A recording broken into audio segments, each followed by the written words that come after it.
Part 2.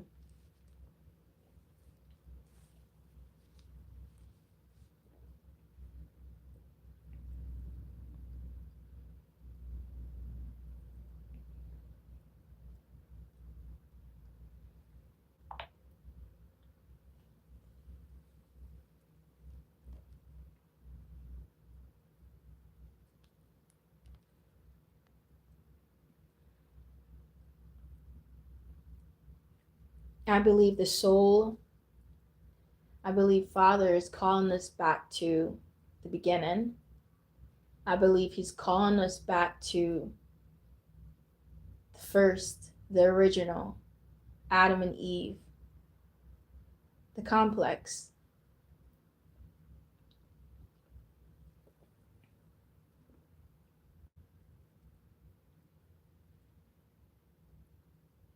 In this live, I'm going to be discussing different interpretations. And from those interpretations, I'm going to be depicting them to show the version of the world and the version of God's version for you, the Adam and Eve complex.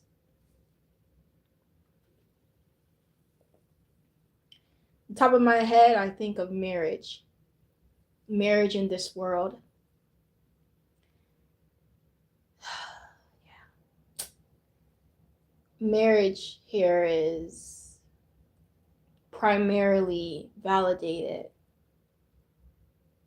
by a contract that both parties sign,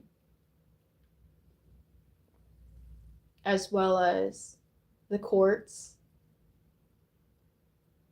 the judge, I suppose.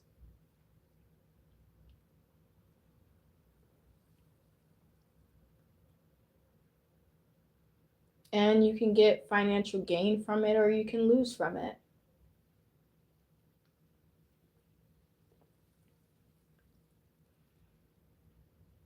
I've never been married here in this world, nor do I intend to. But I will say this. From what it seems and from what people show marriage to be in this world is, it gives off the vibe of what's mine is mine unless I choose to give it to you. And what is yours unless it's given to me.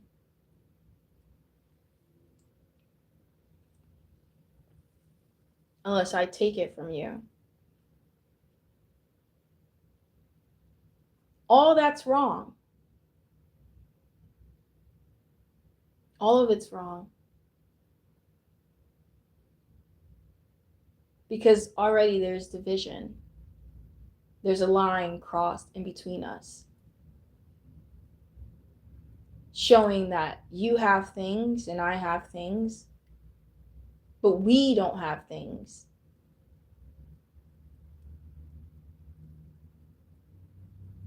That mine's is not truly yours and yours is not truly mine.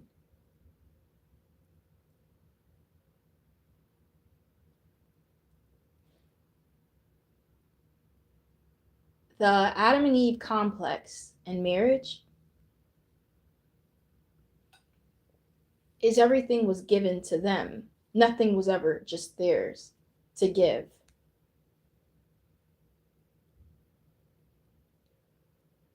So there was nothing for me to give to you or you to give to me other than us to give to each other, one another.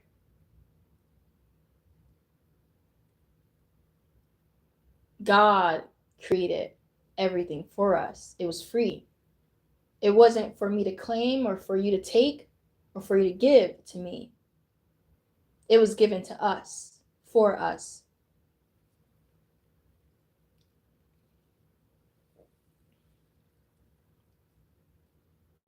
So already there's different versions.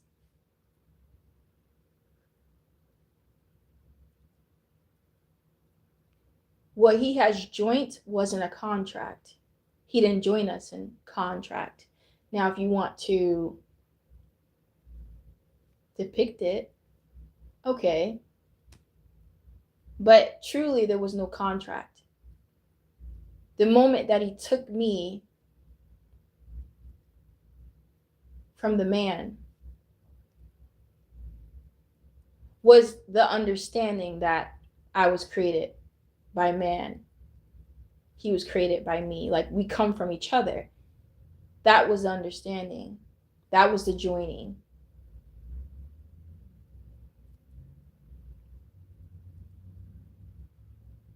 There's the joint understanding. In this world, you may not come from that man. He may not come from you. So there's a contract to show you that.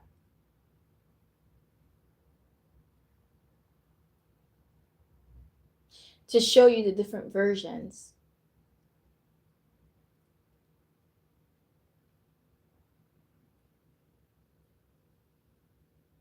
When you get married in this world, you may want your father to give you over to the groom, but that doesn't always happen because your biological father may not be in your life. You may not even have a father figure. Your family might not even be in existing.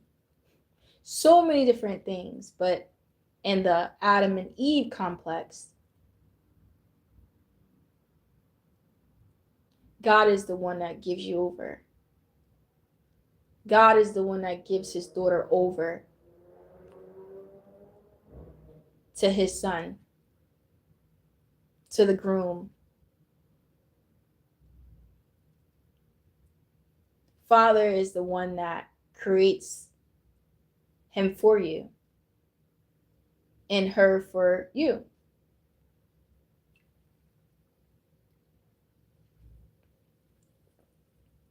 That's the Adam and Eve complex. In this world,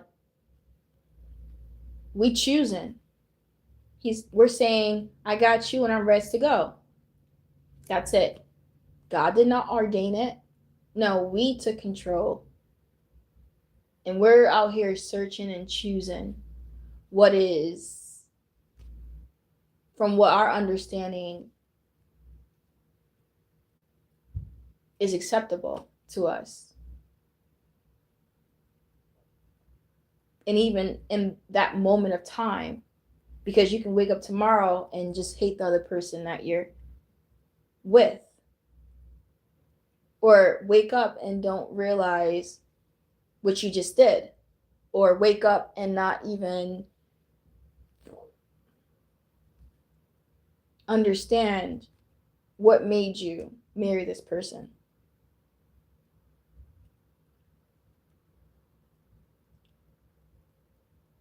Yeah, all those things.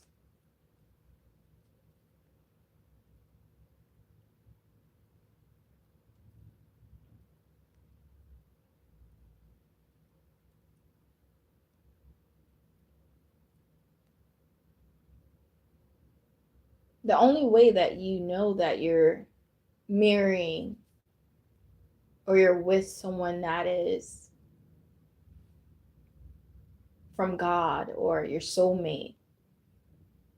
For me, it's very simple, but I don't think I should change my philosophy because of trying to understand the world.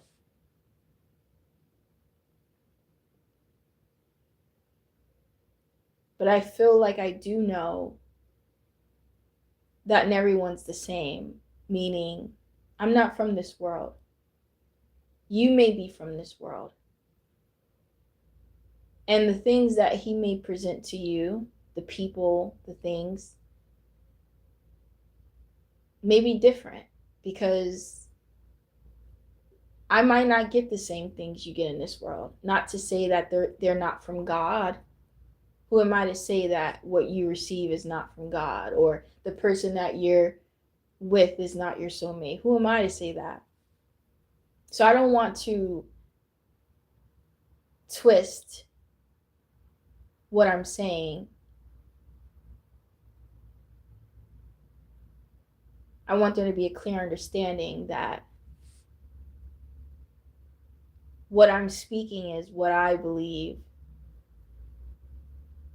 and how it should be for me.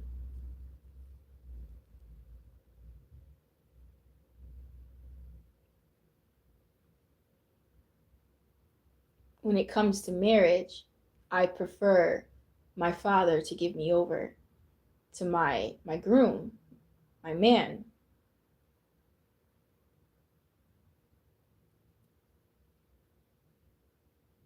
I want to know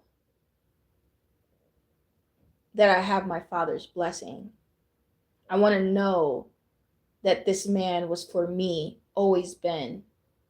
I want to know that. I don't want to think. I don't want to just believe that.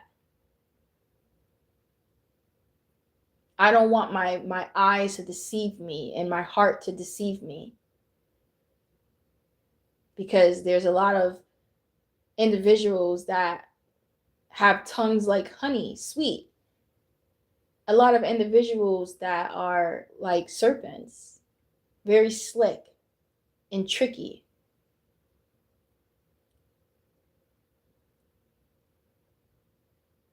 You know, they call those things snares. You don't want to be caught up in one.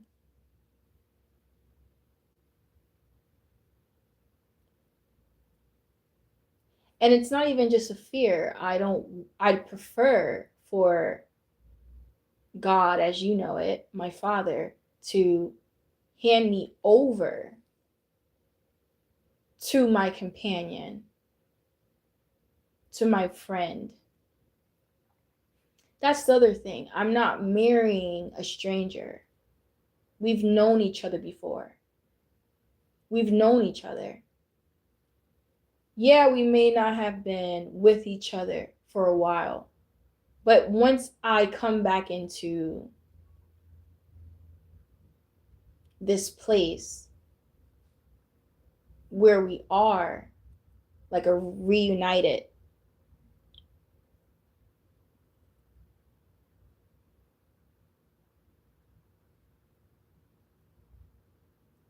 I'll still know that this is the person that I've known forever. This is the person that I've known before. This is the person that I've seen in my dreams. Those sort of things.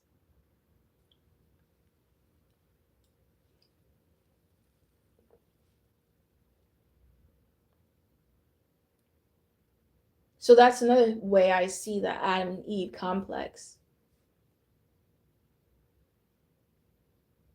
You've known this person before.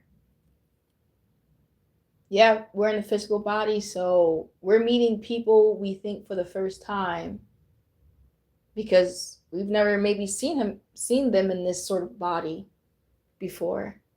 We don't even have the recollection to be able to even remember if we've ever seen them in a body like this before in another world, let alone 20, 30 years ago. Some people don't even can't even remember yesterday, let alone decades ago and different worlds. So, same message.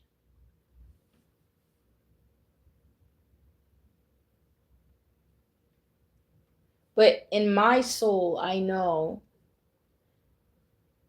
that when you're supposed to get married or when you are just reunited, you're reunited with a soul that you've known. This is not a stranger.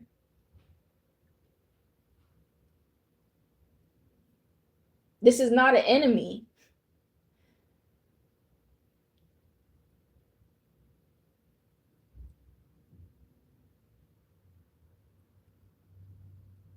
There is no doubt.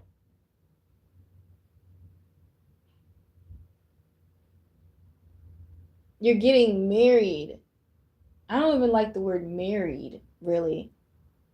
Because what is married? What is that?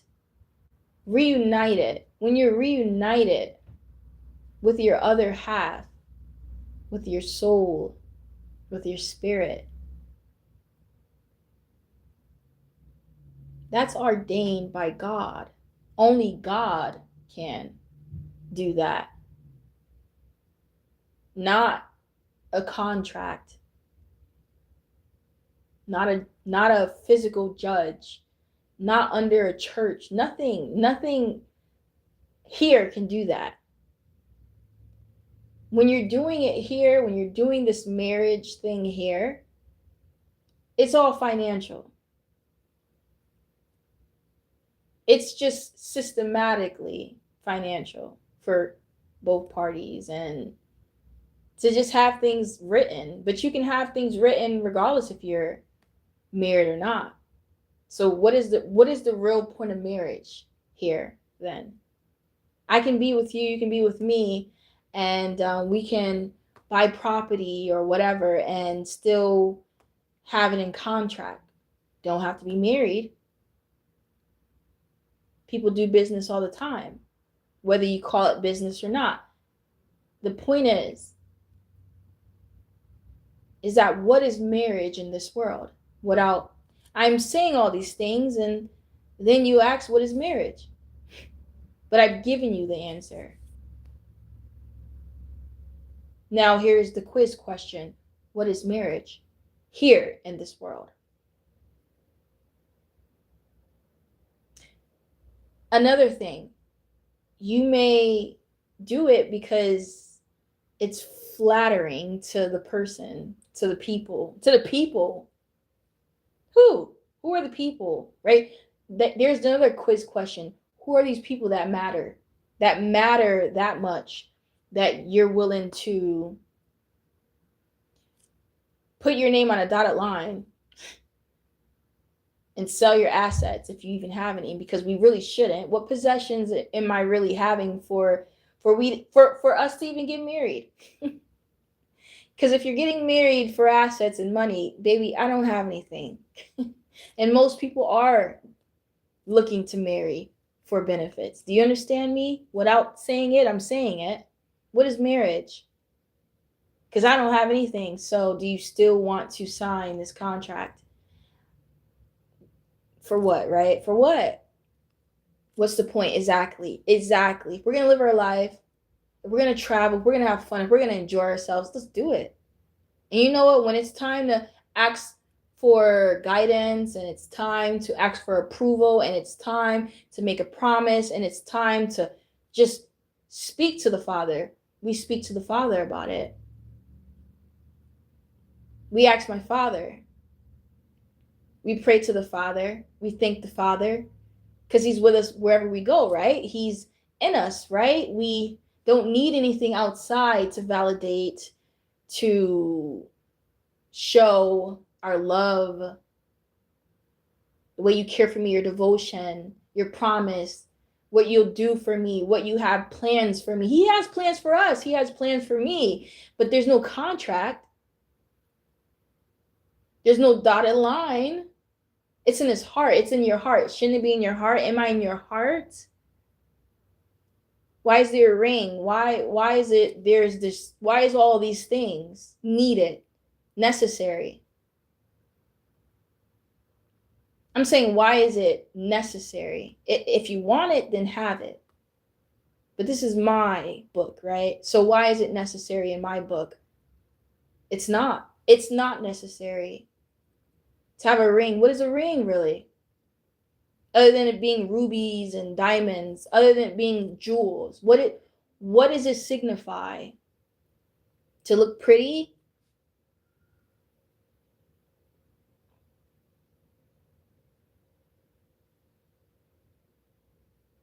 How about your father passes down his ring?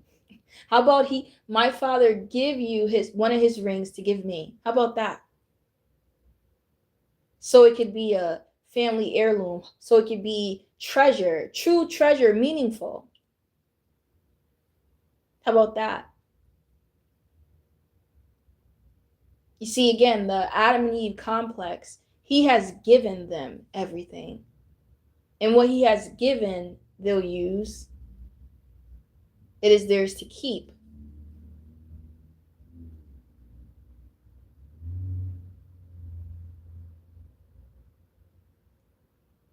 They didn't need anything. They were naked, really. They were naked. There was no shame, far as even if they covered themselves with nature, they still were naked. There still was no shame. Nature was the clothing. There was no need for putting in extra work when work has already been done. He worked. He worked. He was working.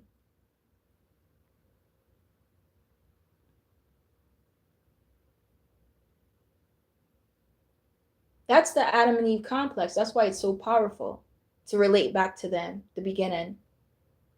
Every time, whether you're with yourself, with your partner, you hear about it, stay close to God and keep yourselves covered and the word. Same thing. I'm just using the Adam and Eve complex because they are father and mother in the natural body. They are our examples, as they should be, when it comes to the purity and nature, everything natural.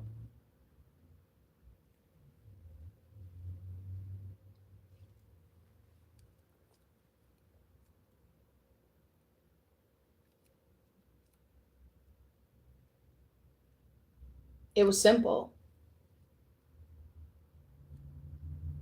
God said this was your wife. This is Eve, the mother of all.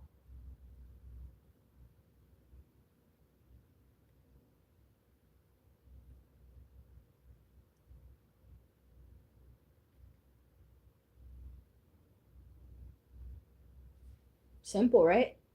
But you come into this world and everything's made complicated for some reason.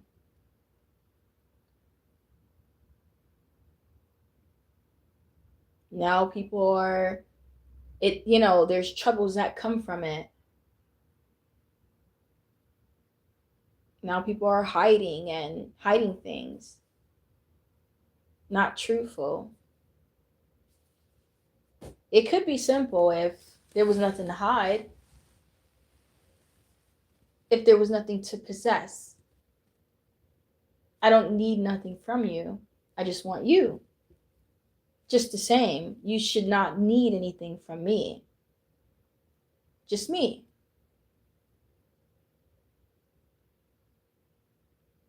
And we don't need anything from the world because God gives us everything. Right? God gives us the love. We don't look to the world because if we look to the world, it will corrupt us. If we eat from the world, it will poison us. And the poison is corruption in the mind and the soul. The troubles of the world arise from it. See, that's the Adam and Eve complex when you look to God, when you only have God. You don't have the world. You don't have the influence. Everything is still intact. The mind, the body, the soul. You're not lost. You haven't. That hasn't happened yet.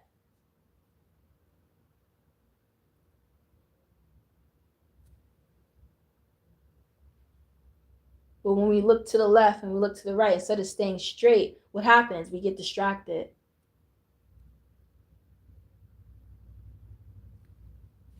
That's why it has to be rooted in love. You see, it has to be rooted. It has to be deep rooted, as in it has to be true. It has to be real. This something that you're making. This something that's between you two. It will only last if it's deep rooted. It would only last if it's real. So as you get older and you mature in the spirit, you find that not even just your attentions need to be solid and They need to make sense.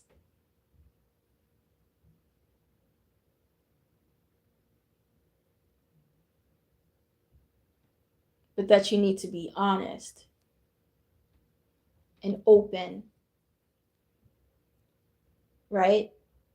Naked.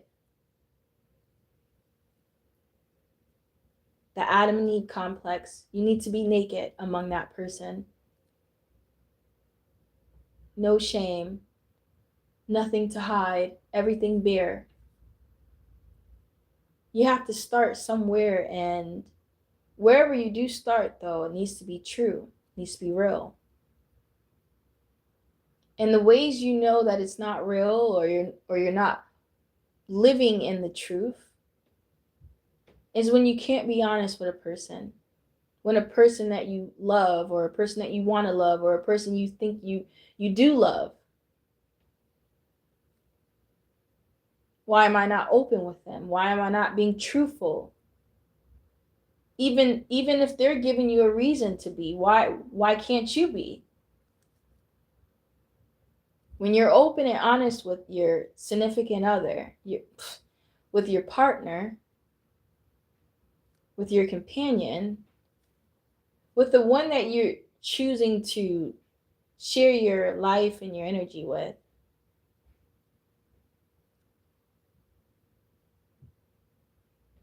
doesn't it feel real? Doesn't it feel true? Even if they may not like it, it's the truth, and they'll love that you spoke it. They'll love that you shared the truth rather than hid it. And they'll see that there's so much difference in you, on top of all the difference that's already in you. That, wow, this is different, right? This is the Adam and Eve complex.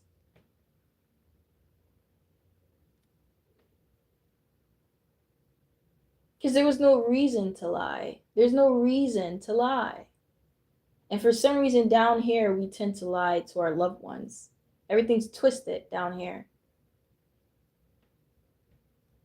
Just corruption. So to fight through whatever this version is and go back to the beginning, the Adam and Eve complex, then you see how simple life can be, how it was supposed to be.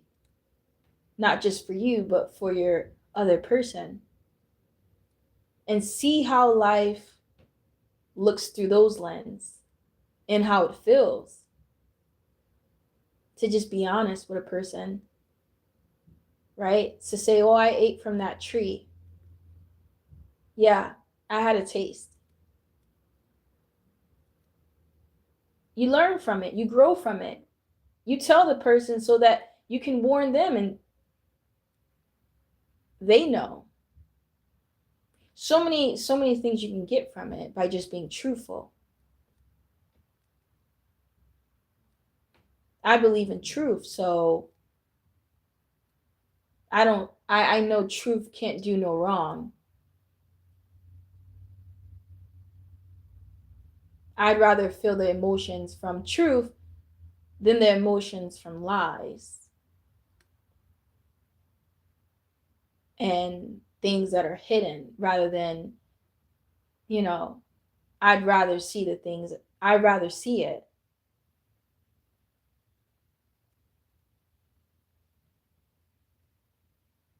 But that is the version I am. That's who I am. And I would like to believe that's everyone, but I can't do that, I guess. I can't, if that's not true.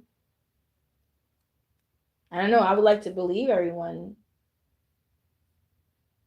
is that version, or was once upon a time, but whoever the shoe fits, wear it. I just only speak these things because I believe in it. That's how I see it. And that's how I'd prefer it.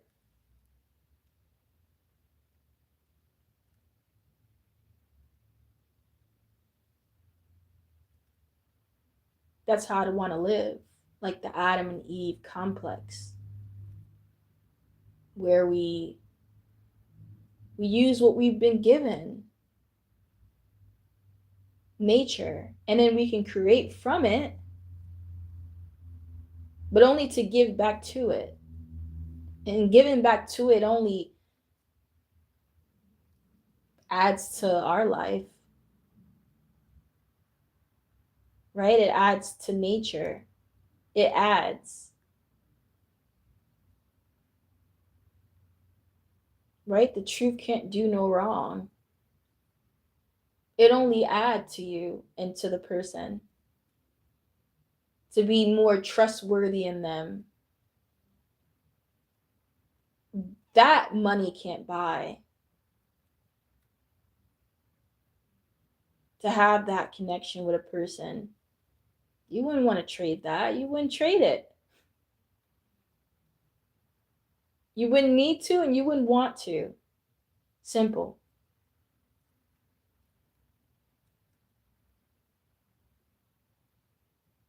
The simple things that have become corrupted, that is hard, that is complex now. Because who would dare tell the truth? They'd see me. They'd see me naked. Exactly. The Adam and Eve complex. You're not living in your Adam and Eve complex because you are ashamed.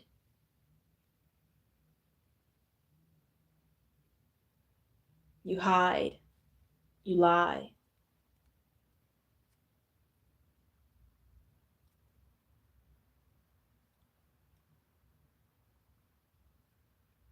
But I say that we should live in our Adam and Eve complex. I say that's the way I want to live, and that's the way I'll live again. That's what I inspire to follow and to keep, to be able to feel naked and not ashamed, to be able to tell the truth and only feel trust and confidence and love between the two, between you and the person and yourself.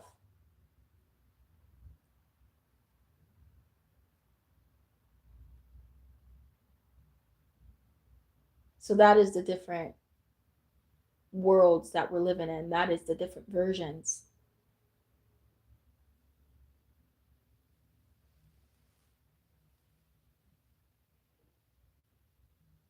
And I'll leave it there.